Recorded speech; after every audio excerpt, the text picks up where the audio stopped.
I'm involved with charity work for an Australian foundation here called Olive Kids, and I was contacted by the 7:30 report a couple of weeks ago to organise for somebody on the ground to help them file a story about the fact that the orphanage was actually bombed by an Israeli airstrike.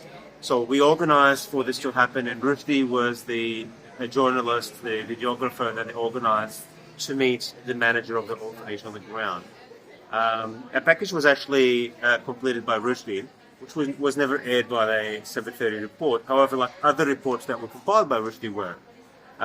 We learned about Rushdie getting killed on the 22nd of October. And to my surprise, the ABC did not take tribute to Rushdie at all. So I emailed the producer asking if this can be done, and I had no response, and I did a follow-up. With the lack of any response from the ABC, I organised for the media release, and I thought at the very least that we would, pay tribute to Rushdie ourselves if the ABC would be failing to do it. So what do you think about the fact that they haven't paid? They actually have last night, after the media release was produced. It was a 1 minute, very short acknowledgement. No photo, no video, no reflection of his work. It was very hollow, very cold, very brief. And I think the only reason that they've done this is after the media release.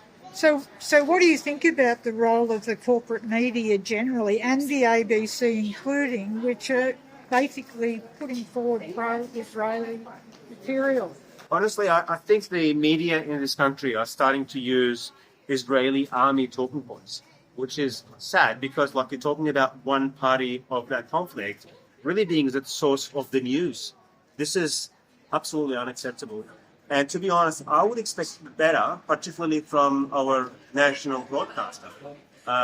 This is the outlet that should really be giving us the truth as much as possible. Now, what they've tried by getting Rushdie, they failed to pay tribute for him. And unless they ask and demand from the Australian government to put pressure on the Israeli government to have international reporters on the ground to ensure that the Palestinian and international journalists are protected, we will never get the truth from Gaza. This genocide that we're witnessing in 2023 in front of our own eyes will continue unchecked, will continue without getting reported. War crimes being committed without any reporting being done by anybody independent.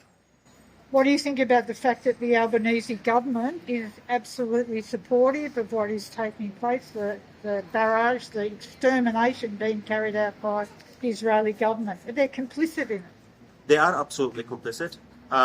We're extremely surprised that the Albanese government would take that stance.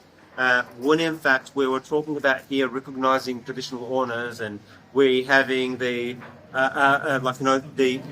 Prime Minister asking all of Australia to vote yes for the recognition for the traditional owners, when in fact he is condoning and complicit in the ethnic cleansing of the Palestinians in Palestine, particularly in Gaza. And actually the West Bank is not any better either. Surely Gaza is facing genocide, but also the West Bank is facing ethnic cleansing for the many years, including for this year. About 400 people were actually killed by settler violence and pogroms.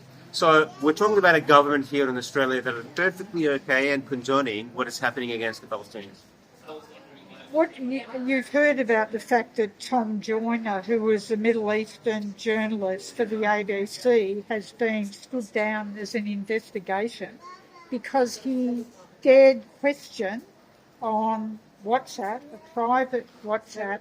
He questioned the Israeli propaganda that babies were getting beheaded. What do you think about the fact that the ABC stood him down? That tells you the story. So Tom said what he said. He used words like this is a bullshit story and that WhatsApp proof. And we actually got to know that this story was actually truly untrue, unfounded. In fact, it was debunked soon after, and maybe day 2 or 3 in that conflict, because the journalists who actually reported it apologized. But until today, media outlets in Australia continue to repeat this lie. We expect better from the ABC. Instead of really acknowledging the fact that he was right, he's being investigated, he was asked to leave Israel.